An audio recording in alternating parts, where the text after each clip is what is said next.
안녕하세요. 통합과학 문제풀이 시작하겠습니다. 1번 볼게요. 1페이지 1번입니다. 자연의 탐구 대상과 규모에 대한 설명으로 옳은 것을 고르라고 했습니다. 1번 보시면 자연현상의 규모는 거시세계와 미시세계로 구별된다라고 했거든요. 그런데 모두 동일하다라고 했으니 1번은 틀렸고, 2번 보시면 천체, 망원경, 우주 공간을 관측하는 것입니다. 그런데 원자를 관측한다라고 했으므로 원자는 미시세계라서 현미경을 활용해야 하죠. 2번 틀렸어요. 3번 자연현상의 규모를 고려해 관찰하고 측정해야 한다라고 되어 있는데 당연합니다. 미시세계인지 거시세계인지 구별을 한 다음에 그에 맞는 측정 도구를 활용하여 관찰하고 측정해야 하죠. 따라서 3번이 맞고요. 4번 보시면 초시계 1초, 2초, 3초 이렇게 가는데 우주의 나이 100억 년 단위이거든요. 따라서 정확한 측정 도구가 될 수가 없습니다. 5번 보시면 원자의 운동과 태양계의 행성운동이라고 되어 있는데 뉴턴의 운동 법칙은 우리가 아직 배우지는 않았으나 뉴턴의 운동 법칙은 물체의 운동에 대한 내용입니다. 그런데 원자나 태양계라고 되어 있으니 역시 정확한 설명을 할 수가 없겠죠. 따라서 정답은 3번입니다. 다음 2번입니다. 다음 중에 가장 규모가 큰 것을 고르라고 되어 있거든요. 사람의 키, 기껏해야 가장 커봐야 2m 정도 되겠죠. 그 다음에 지구의 반지름 약 6,400km 정도 됩니다. 그 다음에 적혈구, 세포 단위잖아요. 10의 마이너스 몇 승 정도 될 거고요. 수소원자의 반지름 적혈구보다 더 작겠죠. 원자니까요.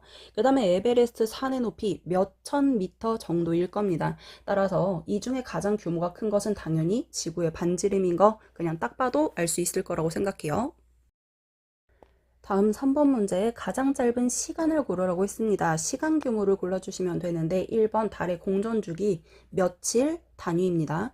그 다음에 지구의 공전주기 1년이라고 알고 계시잖아요. 그 다음에 3번 눈을 한번 깜빡이는 시간 한 0.1초, 2초 요 정도 되겠죠. 우리가 어쨌든 눈을 깜빡이는 동안은 눈으로 볼 수 있기 때문에 셀 수 있습니다.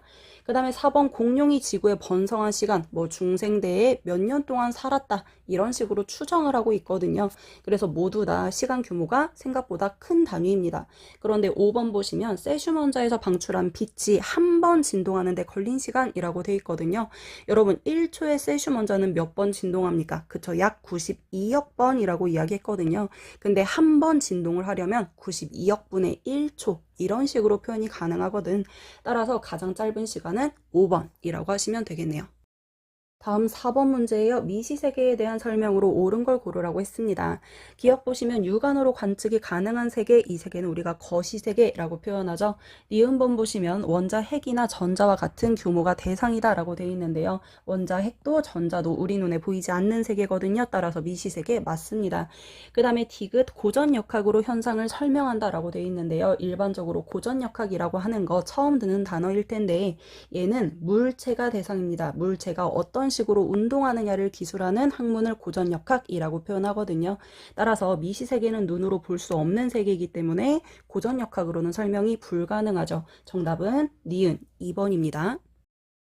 다음 5번 문제의 규모를 나타내는 접두사라고 되어 있습니다. 여러분들 메가는 6승입니다. 기억번 1번 틀렸어요. 그 다음에 2번 킬로는 3승이에요. 역시 틀렸어요. 요거 6승이고 요거 3승이야.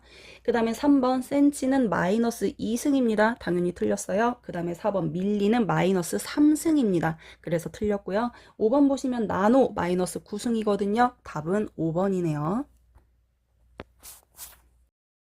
다음은 6번입니다. 단위 변환에 대한 내용입니다. 100 마이크로미터라고 되어 있거든요. 그럼 100 마이크로미터니까 이 마이크로를 뭘로 바꿔주냐면 모두 다 미터로 바꾸라고 되어 있어요. 그래서 100에다가 마이크로 여기다 대입해 주시면 되는데 마이크로는 10의 마이너스 6승이잖아. 이렇게 바꿔주실 수 있고 이때 10의 마이너스 6승은 0.00001이잖아요. 여섯 번째 자리에다 1을 쓰는 거니까 거기에다가 100을 곱하는 거거든. 그렇다는 건 0 두 개를 없애라는 소리입니다. 여기다 점 찍는 거거든. 따라서 0.0001m라고 해주시면 되겠네요. 정답은 4번이죠. 그 다음 7번 기본량에 해당하지 않는 것이라고 되어 있습니다. 기본량에 해당하는 거 시간, 길이, 그 다음에 질량, 킬로그램, 전류, 암페어, 온도, 켈빈, 광도, 칸델라, 마지막이 물질량, 몰 이렇게 7가지라고 이야기했었거든요. 여기서 해당하지 않는 거 찾아주시면 되겠습니다. 정답은 5번이죠.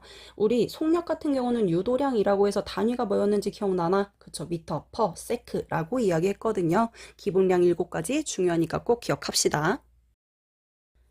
다음 8번 국제단위계 기본 단위에 대한 설명으로 옳은 것을 고르라고 되어 있습니다.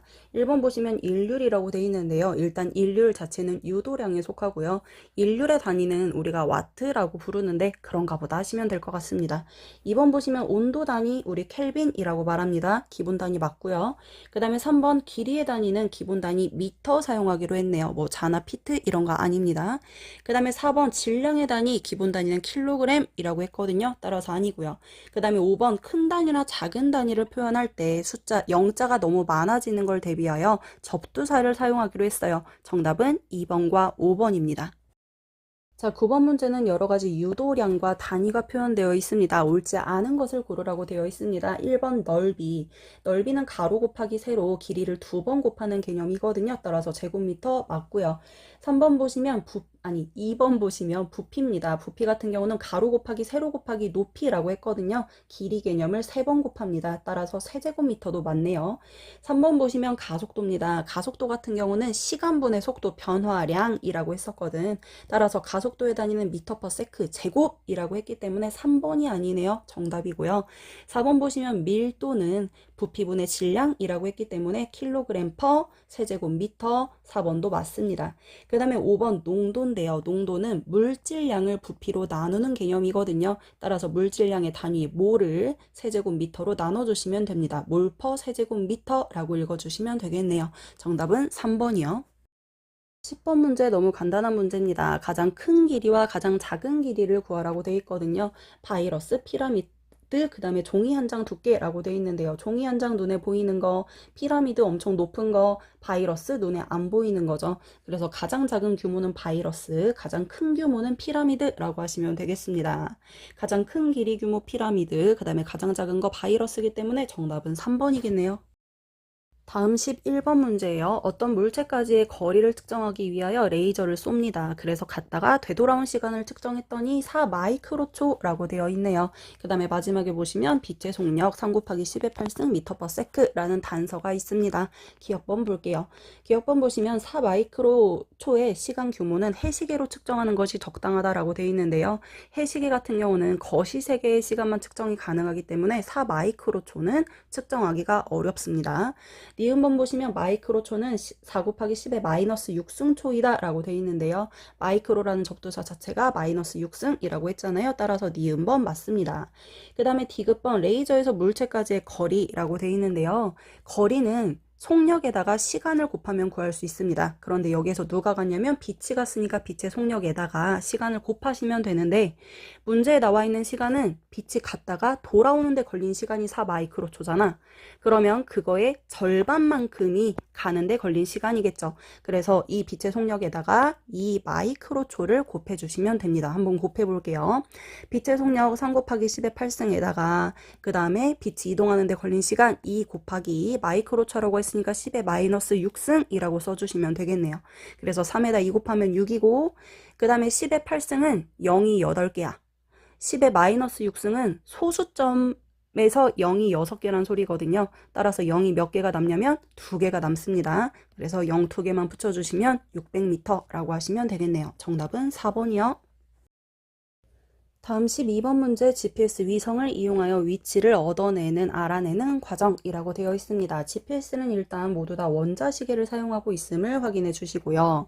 그 다음에 기억번 보시면 뭐 위성과의 자신과의 거리를 계산한다 이런 식의 표현이 있습니다. 기억번 볼게요. 기억번 보시면 GPS 수신기는 기본량을 측정한다 라고 되어 있는데요. GPS 인공위성으로부터 나까지의 거리를 측정하여 현재의 위치를 알아내는 방법이거든요. 이때 거리는 길이의 개념이 개념이기 때문에 기본량을 측정하는 거 맞습니다. 그 다음에 니은번 기억 과정에서 빛의 속력을 이용한다 라고 되어 있는데 우리 아까 기억 과정은 위성과 자신과의 거리를 계산한다 라고 했으니 거리 같은 경우는 빛의 속력을 이용할 때 가장 정확하게 측정 가능하다 라고 했거든. 따라서 빛의 속력이 일정한 성질을 이용했다. 니은 맞네요. D급번 보시면 GPS 위성에 포함된 시계는 원자시계라고 했거든요. 모두 같은 시간 단위를 당연히 사용해야 합니다. 기본 단위는 초라고 했어요. 그 정답은 5번입니다. 다음 13번 문제입니다. 13번 문제는 압력에 대한 내용입니다. 자, 압력을 구할 때는 여러분들 압력 구하는 공식을 활용하시면 좋을 것 같은데요. 압력은 힘을 면적으로 나눠주는 개념이었습니다. 위에 보기 칸을 보시면 힘에 대한 정의가 뭐 질량과 가속도를 곱하는 개념이야 이런 식으로 나와 있고 그 다음에 압력은 단위 넓이당 수직으로 작용하는 힘의 크기야 이런 식으로 정의가 나와 있거든요. 간단하게 압력은 면적분의 힘이야 이걸 줄글로 표현했다라고 생각하시면 됩니다. 그러면 여러분들 이 압력의 단위를 알아보기 위하여 힘의 단위와 면적의 단위를 계산해 볼 텐데요. 힘 같은 경우는 질량에다가 가속도를 곱하는 거라고 했어요. 따라서 질량 킬로그램에다가 가속도 미터 퍼 세크 제곱을 곱하는 단위이고요. 그 다음에 면적은 가로 곱하기 세로니까 길이를 2번 곱해서 제곱미터라고 표현할 수 있습니다.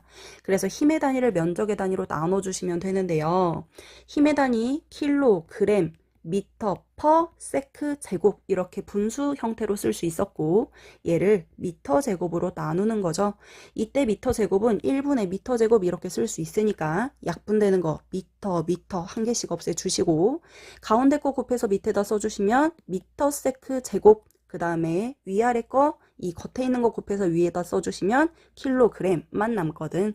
따라서 압력의 단위는 킬로그램 퍼 미터 세크 제곱이라고 하시면 되니까 정답은 4번이라고 하시면 되겠습니다. 다음 14번입니다. 측정과 어림에 대한 설명으로 옳지 않은 것을 고르라고 했네요. 1번 보시면 측정할 때는 측정 단위가 필요합니다. 시간이면 초가 필요하겠고요. 길이면 미터가 필요할 거거든요. 당연히 단위 선행되어야 하고요. 2번 어림을 통해서는 논리적으로 측정값을 추정하는 겁니다. 정확하게 측정하는 게 아니라 이 정도 되겠지 하는 거라고요. 3번이요. 측정 도구의 한계에 따라 측정자가 측정값을 정하는 거. 그러니까 명확히 측정하는 게 아니고 한 이 정도 되겠지? 뭐 한 우유팩이 180ml 정도 되겠지? 이렇게 추정하는 것을 어림이라고 말합니다. 3번 맞고요. 4번 측정할 때는 측정 규모에 상관없이 모두 동일한 측정 도구 아니죠. 미시세계인지 거시세계인지에 따라 그에 맞는 측정 도구를 사용해야 합니다. 그 다음에 5번 일단 어떤 대상을 정해놓고 뭔가 기준을 정한 다음에 수치와 단위로 뭐 3cm야, 10mm야 이런 식으로 수치와 단위로 표현하는 거 이거 자체를 측정이라고 부릅니다. 명확한 값을 정하는 행위죠. 정답은 4번입니다. 15번입니다. 국제 단위계에서 사용하는 측정 표준이라고 되어 있거든요. 기본량 생각하시면 될 것 같습니다. 1번이요. 미국 대통령의 발 길이 사람에 따라 변하죠. 2번 경복궁 후원의 한 변의 길이 뭔가 더울 때 추울 때 길이가 달라질 것 같지 않습니까? 그 다음에 3번 영국 왕의 손가락 마디 길이 늘거나 젊거나에 따라서 마디가 달라지지 않을까요? 그 다음에 4번 군인의 첫걸음 어떤 군인? 정해져 있지 않죠. 5번 진공 중에서 빛이 특정 시간 동안 진행한 거리 이게 바로 측정 표준에 사용되는 기준입니다. 빛 같은 경우는 진공에서 속력이 일정하기 때문에 우리가 측정 표준으로 사용하기에 타당하다라고 하시면 될 것 같습니다. 정답은 5번이에요. 다음 16번입니다. 자연계에서 발생하는 신호에 해당하지 않는 것이라고 했거든요. 빛, 힘, 소리, 지진파 여러 가지가 나와 있는데요. 자연에서 발생하는 신호는 모스보호는 해당하지 않습니다. 모스보호 같은 경우는 인간이 만들어낸 신호이거든요. 물론 신호가 아닌 건 아니지만 자연현상에서 발생한 것은 아니기 때문에 5번이 정답이라고 하시면 될 것 같습니다. 다음 17번입니다. 센서에 대한 설명으로 옳은 것을 고르라고 되어 있습니다. 센서는 아날로그 신호가 센서에 들어가면 전기 신호로 내보내준다 라고 했기 때문에 1번은 맞는 설명이고요. 2번 아날로그 신호를 수집한다도 맞는 내용입니다. 아날로그 신호를 전기 신호로 변환해주는 도구라고 했습니다. 그 다음에 3번 자연계의 신호를 그대로 내보내지 않죠. 전기 신호로 바꿔서 내보낸다라고 했고요. 4번 종류에 관계없이 디지털 신호를 수집한다, 아날로그 신호를 수집한다라고 했습니다. 그 다음에 5번 모든 물리량을 하나의 센서로 측정할 수 없죠. 어떤 신호냐에 따라 그에 어울리는 센서를 활용해야 합니다. 정답은 1번, 2번입니다. 다음 18번이요. 휴대전화로 사진을 찍을 때 렌즈를 통해 들어간 빛을 감지하는 센서. 문제에서 너무 명확하게도 빛을 감지한다 라고 되어 있기 때문에 당연히 광센서라고 찾아주시면 됩니다. 힘 센서는 말 그대로 얼만큼 누르느냐, 소리는 뭐 소음 같은 거 측정하는 거, 그 다음에 온도는 열을 측정하는 거, 화학 센서는 공기 중에 있는 물질이나 이런 것들을 측정하는 거라고 했거든요. 정답은 1번입니다. 다음 19번 디지털 신호에 대한 설명으로 옳은 것을 고르라고 했습니다. 디지털 신호 같은 경우는 아날로그 신호에 비해 용량이 작고 저장도 쉽고 전달도 쉽고 모든 것이 용이하다라고 했었거든요. 기억번 정보를 압축할 수 있습니다. 니은번 신호를 멀리까지 전송할 수 있고요. 디귿번 복사와 편집이 편리하다라고 했습니다. 모든 것들이 아날로그 신호보다 편하고 용이하기 때문에 사용하는 거거든요. 정답은 5번입니다. 다음이 20번입니다. 아날로그 신호에 해당하는 것을 고르라고 했거든요. 아날로그 신호 같은 경우는 자연현상에 그대로 존재하는 신호를 아날로그 신호라고 했습니다. 기계 속에 들어가 있으면 무조건 디지털 신호라고 구별하면 된다고 했어요. 1번 보시면 화가가 종이에 그린 인물화, 종이는 디지털이 아니기 때문에 기계가 아니기 때문에 아날로그 신호 맞고요. 2번 보시면 서버에 저장된 인터넷 사진, 당연히 디지털입니다. 컴퓨터 화면 디지털이고요. 자동차 블랙박스 디지털입니다. 휴대폰 디지털이죠. 정답은 1번이겠네요. 다음 21번입니다. 현대문명에서 디지털 정보를 활용하는 예로 적절하지 않은 것을 고르라고 했거든요. 디지털 정보를 활용하는 예가 아닌 건 아날로그 신호를 고르라는 소리입니다.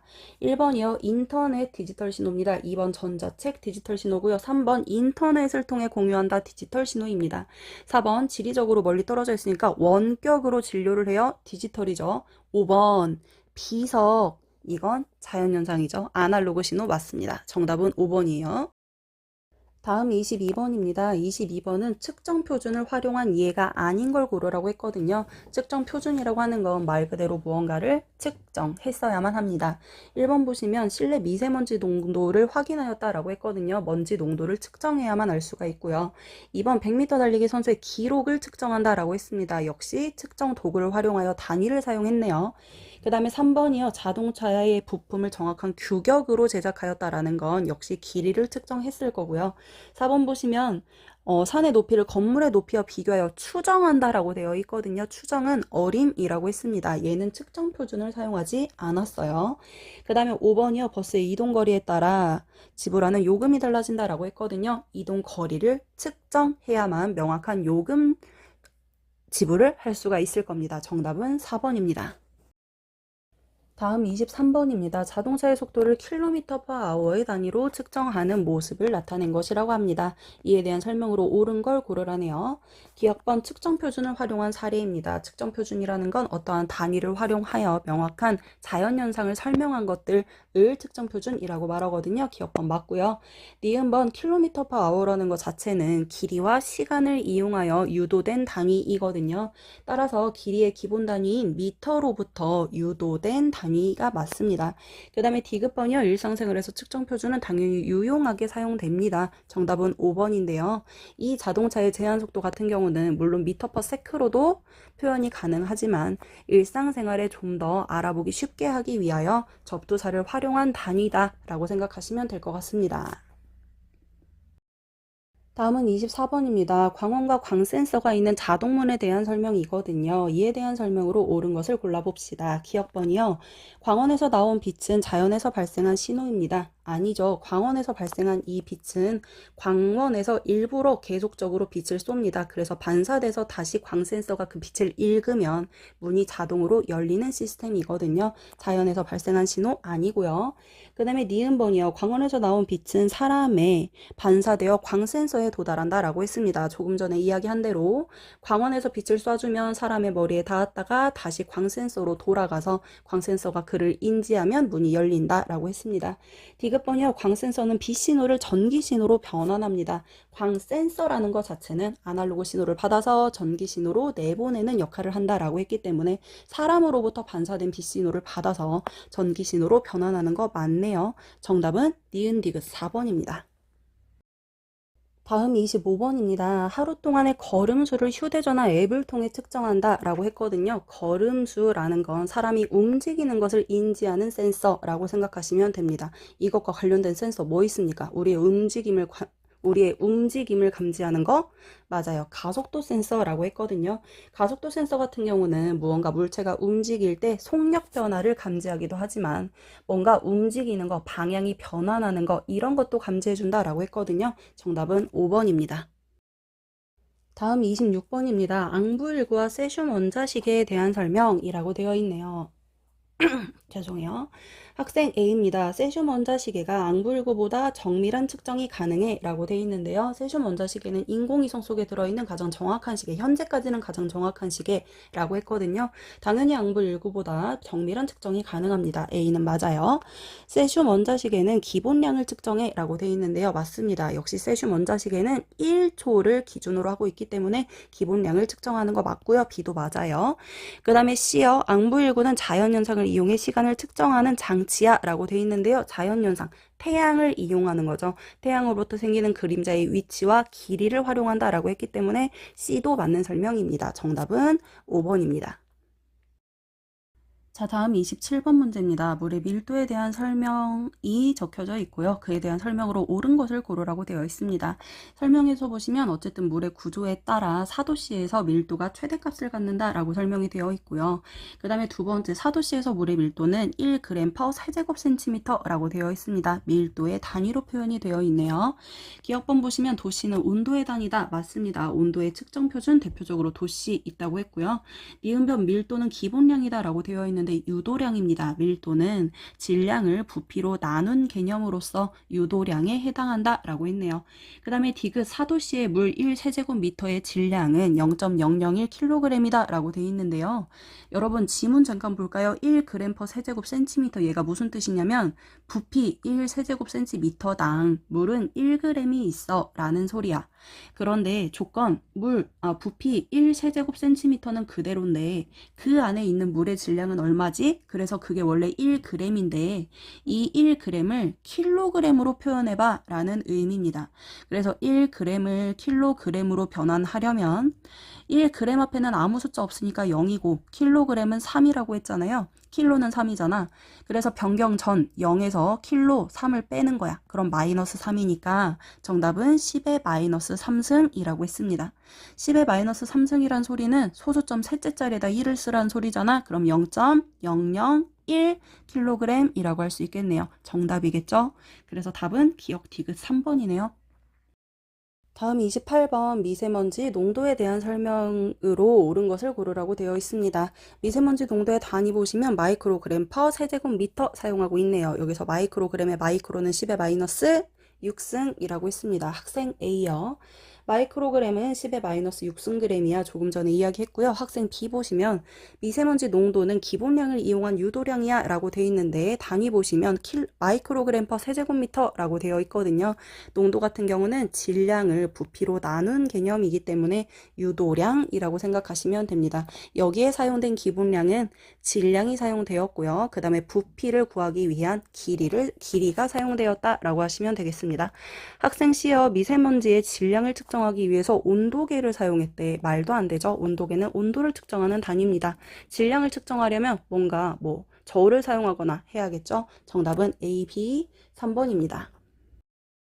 자, 그 다음에 29번 문제입니다. 신호가 변환되는 과정인데요. 먼저 A가 B로 변환되는 과정에서 변환기 1이 사용됐고 그 다음에 B가 C로 변환되는 과정에서 변환기 2가 사용되었습니다.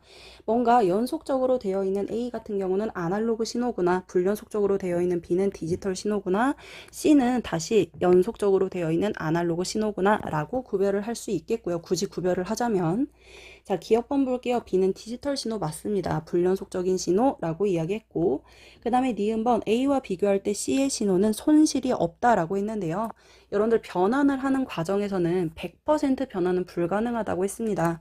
아날로그 신호가 디지털 신호로 변환되는 과정에서 불연속적으로 변하기 때문에 일부가 손실될 수 있고요. 그 다음에 다시 원래대로 구현되는 과정에서 조금 더 손실이 일어날 수 있다라고 했거든요. 그래서 100% 구현은 안 되니까 니은은 틀렸습니다. 그 다음에 디귿번이요. 변환기 2는 아날로그 신호를 디지털 신호로 바꾸는 장치다 라고 되어 있는데 변환기 2는 디지털 신호가 다시 아날로그 신호로 변환되고 있거든요. 따라서 디귿번도 틀렸습니다. 정답은 1번이네요. 다음 30번입니다. 부도체에 대한 설명으로 옳은 것을 고르라고 되어 있습니다. 부도체라고 하는 건 자유전자가 거의 없고 전류가 흐르지 않는 물체를 부도체라고 했거든요. 1번 볼게요. 전기 저항이 매우 큰 물질이다 라고 되어 있는데요. 저항이라고 하는 건 전류가 잘 안 흐르도록 방해하는 역할을 하는 거예요. 부도체 같은 경우는 전류가 잘 흐르지 않기 때문에 저항이 크다라고 생각할 수 있겠습니다. 1번 맞고요. 그 다음에 2번 교류를 직류로 바꾸는 데 사용된다 라고 하는데요. 교류를 직류로 바꾸는 건 다이오드라고 해서 나중에 반도체에 관련된 내용이죠. 그 다음에 3번이요. 전류의 흐름을 차단해야 하는 곳에 사용한다 라고 했는데요. 부도체는 전류가 흐르지 않기 때문에 당연히 차단해야 하는 거, 절연 물질 또는 보호막 이런 곳에 사용을 합니다. 그 다음에 4번이요. 전류가 흐르면 빛을 내는 성질을 가지고 있다. 전류가 흐르면 빛을 내는 거 뭔가 발광 다이오드 이런 느낌의 내용이거든요. 4번 아닙니다. 그 다음에 5번이요. 빛을 받으면 전류가 흐르는 성질을 가지고 있다. 빛을 받으면 전류가 흐르는 성질을 가진 거 가장 대표적인 거 뭔가 광 센서나 아니면 태양전지 이런 것에 대한 설명이거든요. 5번도 틀린 내용입니다. 정답은 1번, 3번입니다. 31번 문제입니다. 순수한 반도체에 대한 설명으로 옳은 것을 모두 고르라고 되어 있거든요. 순수한 반도체 같은 경우는 오로지 교소로만 되어 있거나 아니면 오로지 저만용으로만 되어 있는 반도체, 다시 말하면 14족 원소로만 되어 있는 반도체를 의미하고, 이 순수 반도체는 14족 원소가 원자과 전자가 4개인데 지들끼리 모두 다 결합을 해서 전하 나르게가 존재하지 않는다고 했습니다. 다시 말하면 전기 전도성이 낮아서 전류가 흐르지 않는 반도체를 순수한 반도체라고 했거든요. 1번 볼게요. 불순물 반도체보다 전류가 잘 흐른다? 아닙니다. 순수 반도체가 전류가 흐르지 않기 때문에 거기에 불순물을 도핑하여 전류가 흐르게 만든다라고 했거든요. 1번은 틀렸어요. 2번이요. 순수한 반도체는 주로 원자과 전자가 4개인 물질이다. 조금 전에 이야기했죠. 순수한 반도체는 14족인 규소나 저마늄을 이용해서 만든다라고 했어요. 그 다음에 3번이요. 순수한 반도체의 불순물을 첨가하는 과정을 도핑이라고 합니다. 다른 물질을 집어넣어서 전기 전도성을 높이는 작업입니다. 그 다음에 4번 순수한 반도체의 불순물을 첨가하면 전기 전도도가 감소한다 라고 되어 있는데요. 불순물을 첨가해서 전기 전도도를 높이는 역할을 한다고 했네요. 4번 틀렸고, 그 다음에 5번 순수한 반도체에 첨가하는 불순물의 종류에 따라 A형 반도체와 B형 반도체 아니죠. N형 반도체와 P형 반도체라고 부릅니다. 정답은 2번, 3번이네요. 다음 32번 문제입니다. 부도체의 특성과 활용에 대한 설명으로 옳은 것을 고르라고 했거든요. 부도체 같은 경우는 자유전자가 거의 없고 전류가 흐르지 않고 그렇기 때문에 절연해야 하는 곳, 보호해야 하는 곳에 활용한다 라고 했거든요. 1번 보시면 전선 외피에 사용된다 라고 했는데요. 전선을 감싸고 있는 고무 부분이 바로 부도체다 라고 생각하시면 되겠습니다. 1번 맞고요. 2번 보시면 전기 전도도가 도체보다 낮다 라고 하셔야 됩니다. 전기 전도도가 낮고 전류가 흐르지 않는다 입니다. 그 다음에 3번 정전기 방지 패드에 사용된다 라고 했는데요. 정전기 방지 패드 자체가 도체로 되어 있습니다. 그래야 자유전자를 빨아들일 수가 있거든요. 그 다음에 4번 상온에서 자유전자가 매우 많다. 자유전자가 많은 건 우리가 도체라고 하거든요. 자유전자가 거의 없다 라고 하셔야겠네요. 그 다음에 5번 규소에 소량의 다른 원소를 첨가하여 만든다. 이것은 반도체라고 이야기했었죠. 정답은 1번이네요. 다음 33번인데요. 규소에 불순물 A를 도핑해서 반도체 A를 구성하는 원소와 원자의 배열을 나타낸 것이다 라고 되어 있습니다. 일단 기본 틀은 규소로 되어 있는데요. 가운데 A 불순물을 도핑을 했대요. 그런데 그림 잘 보세요. 여기서는 뭐 하나가 남아돌고 있냐면 전자 하나가 남아돌고 있습니다. 이러한 반도체 뭐라고 불러요? 맞아요. N형 반도체라고 표현을 하죠. 14족보다 원자과 전자가 더 많은 원소를 도핑한다 라고 했고요. 가장 대표적인 거 뭐 인이나 비소를 사용한다 이런 식으로 표현했었네요. 원자과 전자 5개짜리 사용하는 거예요. 기억번이요. A의 원자과 전자는 3개이다? 아닙니다. 3개짜리를 사용하면 양공이 생긴다 라고 했었죠. 얘는 전자 하나가 남기 때문에 원자과 전자 5개짜리를 쓰는 거예요. 그 다음에 니은번 A는 N형 반도체이다. 맞습니다. 전자가 남아도는 반도체를 N형 반도체라고 이야기했고요. 디귿번 A는 주로 양공이 전류를 흐르게 한다? 아닙니다. 전자가 전류를 흐르게 한다 라고 했었죠. 정답은 2번입니다. 자, 첫 번째 문제 마지막 34번 문제입니다. 34번 문제는 P형 반도체와 N형 반도체 중에 하나를 나타내고 있는데요. 일단 기본은 저마뇰이라고 되어 있고요. 거기에다가 비소와 인듐을 도핑했다라고 되어 있습니다. 먼저 Y 먼저 볼게요. Y 보시면 뭐가 보이냐면 인듐을 도핑했는데 양공이 보이고 있습니다. 양공이라고 하는 건 빈자리라고 했고요.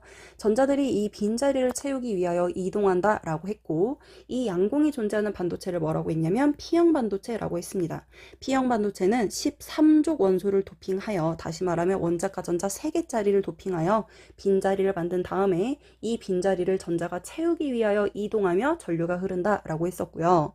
Y는 비소를 도핑했는데요. 얘는 전자가 남아돌고 있습니다. 이 남아도는 자유전자가 자기 자리를 찾기 위하여 돌아다닌다고 했거든요.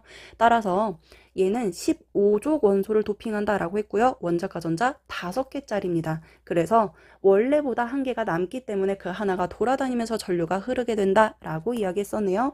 이러한 반도체를 N형 반도체라고 이야기했네요. 기억이요. X는 P형 반도체다라고 했거든요. 원자과 전자 3개짜리를 도핑하면 P형 반도체, 5개짜리를 도핑하면 N형 반도체라고 했네요. 니은번이요. 비소의 원자과 전자 수는 5개입니다. 오른쪽 N형 반도체를 보시면 비소, 전자가 남아돌고 있잖아요. 기준보다 하나 더 많은 원자과 전자 5개짜리를 사용하면 된다라고 했네요. 디귿번이요. X와 Y를 결합해서 다이오드를 제작한다라고 했거든요. 다이오드는 정류작용을 하는 전기소자라고 이야기했었네요. 따라서 정답은 5번입니다. 이렇게 하시면 첫 번째 문제풀이가 끝났고요. 이어서 두 번째 문제풀이 하도록 하겠습니다. 이건 그냥 내가 궁금한 건데 이걸 듣고는 있는 건가? 자, 통합과학 두 번째 문제풀이 시작하도록 하겠습니다. 5페이지 1번입니다. 자연현상의 시간과 공간의 규모에 대한 설명으로 옳은 것을 고르라고 되어 있습니다. 기억이요. 자연에서 일어나는 현상은 그 규모가 동일하다고 되어 있는데 아닙니다. 규모 같은 경우는 거시세계와 미시세계가 존재한다라고 했고요. 그렇기 때문에 동일하다는 틀린 소리입니다. 니은번이요. 자연세계는 미시세계와 거시세계로 구별할 수 있다. 조금 전에 이야기했습니다. 눈에 보이는 세계는 거시세계, 보이지 않는 세계는 미시세계라고 이야기했었죠. 디귿번이요. 측정을 할 때는 규모에 따라 적절한 도구를 사용해야 하죠.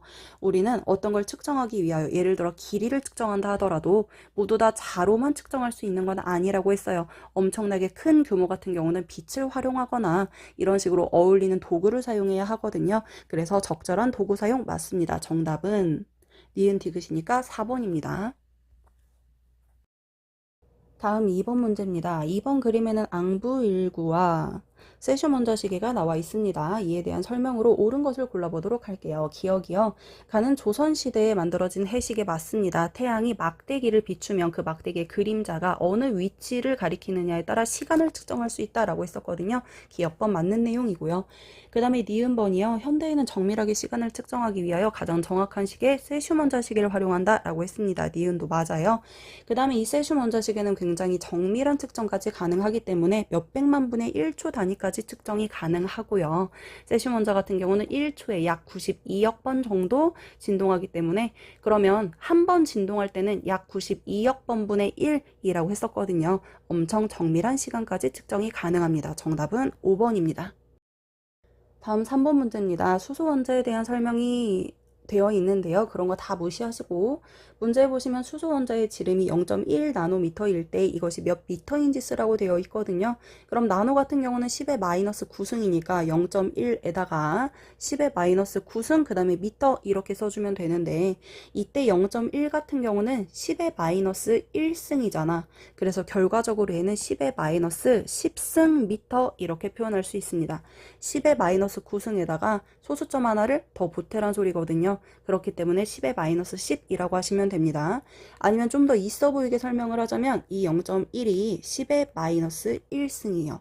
그래서 10의 마이너스 1승 곱하기 10의 마이너스 9승이라고 되어 있으면 여기 위에 있는 숫자들끼리 더해줘야 된다. 그래서 10의 마이너스 10승이라고 쓰는 겁니다. 정답은 0.000 할 때 이때 0이 9개고 10번째에다가 1을 써주시면 되겠습니다. 다음 4번 문제입니다. 레이저로 빛을 쏴서 거리를 재는 측정 도구를 보여주고 있습니다. 이에 대한 설명으로 옳은 것만을 고르라고 되어 있네요. 기억번 볼게요. 이 장치로 측정하는 물리량의 국제표준 단위는 미터입니다. 길이를 측정한다라고 했기 때문에 기본 단위는 미터 사용하시면 되고요. 그 다음에 니은이요. 이 장치는 레이저 빛을 왕복하는 데 걸리는 시간을 이용하여 거리를 측정하는 거 맞죠? 빛이 갔다가 돌아오는 데 걸린 시간에다가 빛의 속력을 곱하면 된다라고 했습니다. 물론 왕복하는 시간이기 때문에 나누기 2를 해주셔야 됩니다. 어쨌든 맞는 설명이고요. 그 다음에 D급번이요. 이 장치는 레이저 빛의 속력이 일정한 것을 이용한 거 맞습니다. 빛의 속력은 진공과 공기 중에서는 일정한 성질을 가지고 있기 때문에 이 성질을 이용하면 가장 정확한 길이를 측정할 수가 있습니다. 정답은 5번입니다. 다음 5번 문제입니다. 미세먼지 농도를 측정하는 측정 표준이 나타나 있습니다. 이때 측정 표준은 마이크로그램 퍼 세제곱미터라고 표현이 되어 있습니다. 자, 문제 볼게요. 미세먼지 농도를 나타내기 위하여 사용되는 기본량 두 가지를 쓰라고 되어 있네요. 일단 단위는 마이크로그램 퍼 세제곱미터라고 되어 있는데요. 이때 마이크로그램이라고 하는 건 기본량 중에 질량에 해당하는 단위이고요. 그 다음에 세제곱미터는 부피의 단위인데 부피는 길이를 3번 곱하는 거잖아요. 이때 사용되는 기본량은 길이의 개념입니다. 따라서 기본량 두 가지는 질량과 길이라고 하셔야겠네요. 다음 6번입니다. 국제표준 단위계에서 기본량과 단위를 짝지은 것으로 옳지 않은 것을 고르라고 했어요. 1번 시간은 초입니다. 시간은 초고요. 길이는 미터고요. 전류는 암페어죠. 답은 3번이고요. 온도는 켈빈 받고요. 광도는 칸델라라고 합니다. 다음 7번입니다. 유도량에 대한 설명으로 옳은 것을 고르라고 했습니다. 1번 기억 보시면 유도량은 자연을 설명하기 위한 기본적인 양이다. 이거 맞아요? 틀려요? 그쵸? 이거 틀린 소리입니다. 기본적인 양은 우리가 기본량이라고 표현을 하거든요. 근데 유도량은 기본량으로부터 만들어낸 단위이기 때문에 기본적인 양이라고 하시면 안 됩니다. 헷갈려 하지 마세요. 그 다음에 니은이요. 유도량에는 넓이, 부피, 속력 등이 있다라고 했거든요. 기본량으로부터 만들어진 단위 맞습니다. 넓이는 제곱미터, 부피는 세제곱미터, 뭐 속력은 미터 퍼 세크 이런 식으로 표현되죠. 니은번 맞고요. D급번 밀도는 질량과 부피로 구하는 유도량이다 라고 되어 있는데요. 밀도 같은 경우는 부피분의 질량으로 구할 수 있거든요. D급번 맞습니다. 정답은 4번이네요. 다음 8번 문제입니다. 8번 문제는 여러 나라에서 기온을 측정하는 단위를 설명하고 있답니다. 이에 대한 설명으로 옳은 것을 고르라고 되어 있거든요. 기억번이요. 기온 측정 표준 단위를 정할 필요가 있다. 당연한 소리입니다. 측정 단위가 없다면 그냥 따뜻하다, 차갑다, 뭐 춥다 이런 식으로 표현할 수밖에 없잖아요. 그렇기 때문에 당연히 단위가 필요하고요. 그래서 명확한 자연현상을 설명할 수가 있을 겁니다. 니은번이요. 기온 측정에는 표준화된 방법이 필요하지 않다라고 되어 있는데요. 당연히 표준화된 방법이 있어야만 기준이 있어야만 명확한 설명이 가능할 겁니다. D급번이요. 기온의 측정 표준을 일상생활 및 과학기술 전반에 사용된다. 너무 옳은 소리라서 정답은 3번입니다. 다음 9번 문제입니다. 스마트폰의 광 센서에 대한 설명입니다. 광 센서는 빛을 감지해서 전기신호로 내보내는 역할을 하는 센서입니다. 옳은 것을 골라볼까요?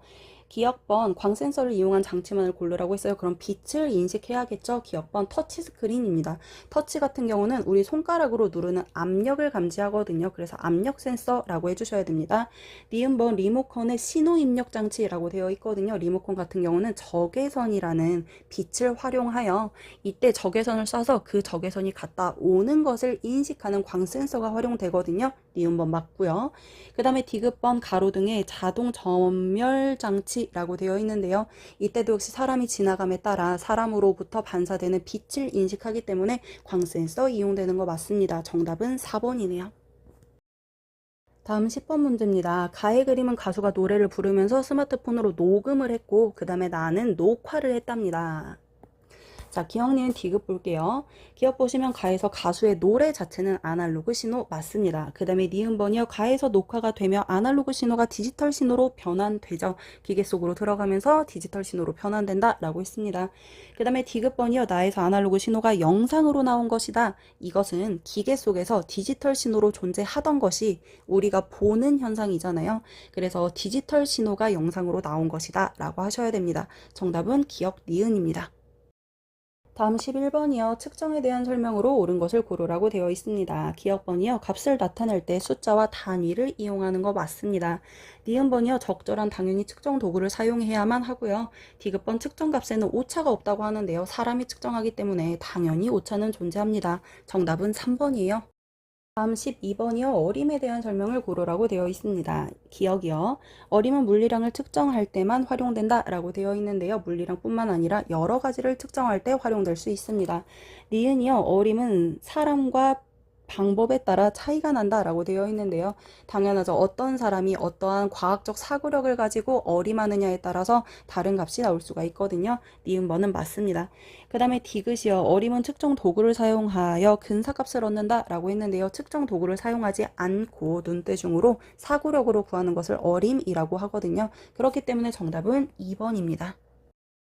다음 13번 문제입니다. 일상생활에 측정 표준이 활용된 예로 옳은 것을 고르라고 되어 있습니다. 기억번이요. 공사장에서 소음 데시벨 단위로 측정 표준 맞습니다. 그 다음에 니은번이요. 겨울철 물이 어는 것만 보고 기온이 영하라는 것을 확인한다. 이거 어림이죠. 물이 얼었어. 지금 영하겠네? 라고 말하는 거잖아요. 우리가 온도계라는 측정 도구를 사용해서 단위를 사용하지 않았기 때문에 얘는 어림이지 측정 아닙니다. 그 다음에 디귿번이요. 자동차의 부품은 정해진 표준 크기를 사용해야 한다 라고 하는데요. 표준 크기는 명확하게 측정한다 라는 의미라서 측정 표준 활용한 거 맞습니다. 정답은 기억 디귿 3번입니다. 자, 14번 문제는 측정 표준을 사용해야 하는 까닭을 설명을 하고 있는데요. 얘는 너무나 모두 다 답이라서 기억번 보시면 모든 측정이 같은 기준으로 이루어져야 당연히 비교를 명확하게 할 수 있을 겁니다. 니은번이요. 전 세계에서 같은 단위를 사용하면 당연히 소통하기가 쉽겠죠. 그래서 국제 단위계를 활용한다 라고 했잖아요. 디귿번이요. 정확한 측정 표준은 과학 연구와 기술 발전의 기초가 된다? 당연합니다. 너무 당연한 소리라서 간단하게 정답만 체크합니다. 5번이에요. 다음 15번 문제입니다. 신호에 대한 설명으로 옳은 것을 골라주시면 됩니다. 학생 A요. 신호는 인간을 둘러싼 자연의 변화가 전달되는 것이야 맞는 설명입니다. 자연현상에서 발생한 모든 것들을 의미를 두고 보는 것들, 이런 것들을 모두 다 신호라고 표현한다고 했어요. B요. 건널목에서 신호등에 초록불이 들어오는 것도 신호였구나. 당연히 맞습니다. 어떠한 현상에 대하여 의미를 갖고 우리가 지키는 것, 그런 것들을 모두 다 신호라고 이야기한다고 했습니다. 학생 C요. 눈에는 보이지만 반짝이지 않으면 신호가 발생하지 않는 것이겠네? 아닙니다. 우리가 뭔가를 보는 것만으로도 그것은 반사된 빛을 인식하는 거거든요. 그래서 역시 보이는 것 자체도 신호라고 볼 수 있습니다. 학생 C는 틀렸어요. 그래서 정답은 3번이네요. 다음 16번 신호에 대한 설명입니다. 가와 나는 각각 다른 신호인데요. 가 같은 경우는 연속적인 신호이기 때문에 아날로그 신호, 나 같은 경우는 불연속적인 신호이기 때문에 디지털 신호라고 하시면 됩니다. 문제 볼게요. 기억 가는 아날로그 신호입니다. 맞습니다. 연속적이죠. 그 다음에 니은이요. 가는 컴퓨터에 저장되는 신호의 형태이다. 아닙니다. 컴퓨터 같은 경우는 이진수를 사용하며 불연속적인 신호이기 때문에 나에 해당하고요. 디귿번이요. 나는 소리의 저장과 전송 과정에서 손실이 거의 없다라고 했는데요. 이거 헷갈리시면 안 됩니다.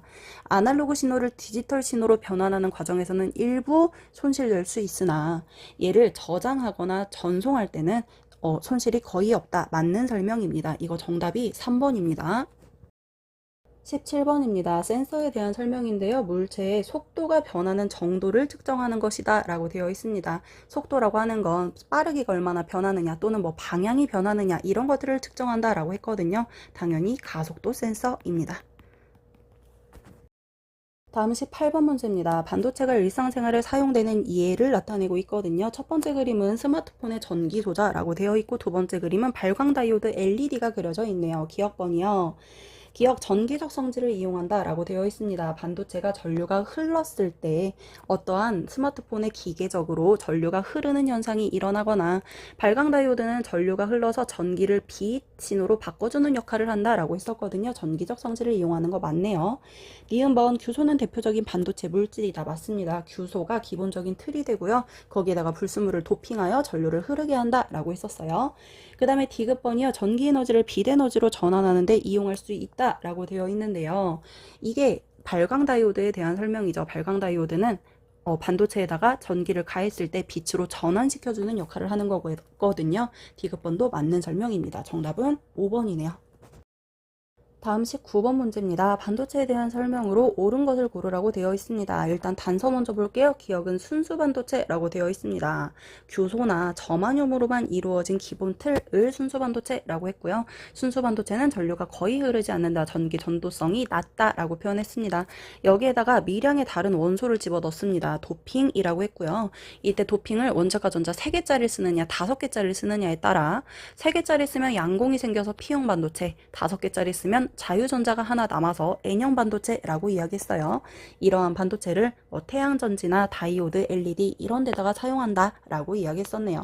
기억번이요. 기억 니은에 대한 설명으로 옳은 것을 고르라고 했네요. 자, 기억이요. 규소로만 이루어진 물질은 기억에 해당합니다. 오로지 14조 원소로만 이루어진 반도체를 순수 반도체라고 했고 전기 전도도가 낮다라고 했어요.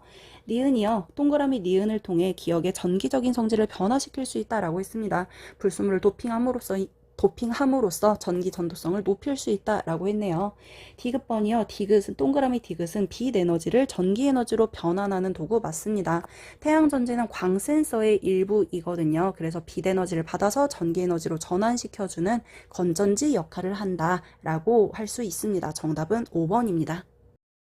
다음 20번 문제입니다. 원자의 구조를 나타낸 것인데요.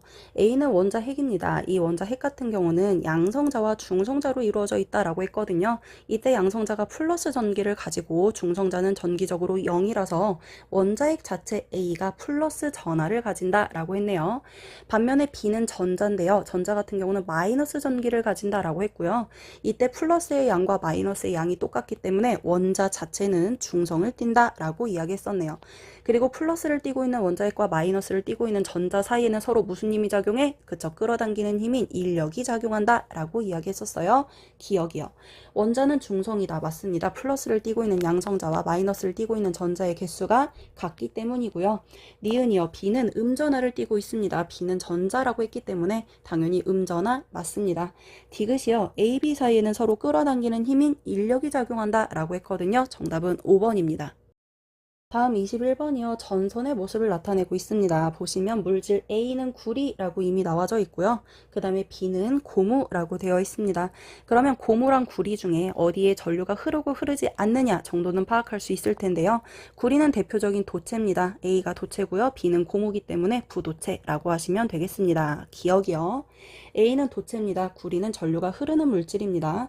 니은이요. B를 이용하여 플래시 메모리 장치를 만든다 라고 했는데요. 플래시 메모리 장치는 전류가 흐르는 성질을 이용하는 것이거든요. B는 절연 물체이기 때문에 플래시 메모리를 만들 수 없습니다. 디귿번이요. 자유전자는 A가 B보다 적다 라고 되어 있는데요. A가 도체입니다. 당연히 A가 B보다 더 많다 라고 하셔야겠네요. 정답은 1번입니다. 자, 22번 문제입니다. 규소로만 이루어진 순수 반도체 그림이 나타나 있고요. 이에 대한 설명으로 옳은 것을 고르는 내용입니다. 자, 기억번 볼게요. 여러분들 기억번이 조금 헷갈릴 수 있었을 겁니다. 온도가 올라가면 전기 전도성이 증가한다 라고 되어 있는데요. 우리가 수업 시간에는 이 순수 반도체 자체는 모두 다 공유 결합을 하고 있기 때문에 양공이나 전자가 없어서 전자의 이동이 거의 없다라고 했습니다. 그래서 전기 전도성이 낮다라고 표현을 했는데요. 전류가 거의 흐르지 않는다라고 했었는데요.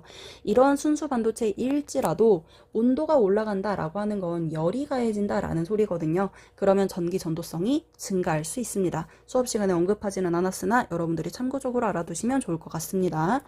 물론 우리가 반도체를 설명할 때 이 반도체는 열이나 빛을 가하면 전기 전도도가 올라갑니다. 자유전자가 생깁니다. 라고도 이야기했었거든요. 그 맥락으로 이해해 주시면 좋을 것 같습니다. 그 다음에 니은번이요. 원자과 전자가 5개짜리를 도핑하면 전자 1개가 남는다라고 했거든요. 그럼 그 남아도는 전자 하나가 자유전자가 되어 이동한다라고 했었고요. 전기 전도성이 증가하는 현상 맞습니다. 니은 맞고. 그 다음에 디귿번 원자과 전자가 3개짜리 얘는 양공이 생기는 거잖아요. 양공을 채우기 위하여 전자가 이동한다라고 했습니다. 얘도 전기 전도성이 올라가는 거예요. 그래서 디귿은 틀렸네요. 정답은 3번이에요. 다음 23번 문제입니다. 23번 문제는 규소로 이루어진 기본 틀에 인, 이, 도핑된 모습입니다. 인 같은 경우는 원자과 전자가 5개짜리 15족을 도핑한 경우이고요. 그렇기 때문에 전자 하나가 남는 모습을 볼 수 있습니다. 이러한 반도체를 N형 반도체라고 표현합니다. 이 남아도는 전자가 자기 자리를 찾기 위하여 이동한다 라고 표현했었습니다. 자, 이 반도체의 종류를 쓰고 반도체에서 전류가 흐르게 되는 까닭을 서술하시오 라고 되어 있는데요. 조금 전에 이야기했던 대로 원자과 전자 5개짜리를 도핑했기 때문에 N형 반도체입니다 라고 하시면 되고요. 자유전자 하나가 자유롭게 이동하며 자유전자가 이동하며 전류가 흐른다 라고 설명하시면 될 것 같습니다.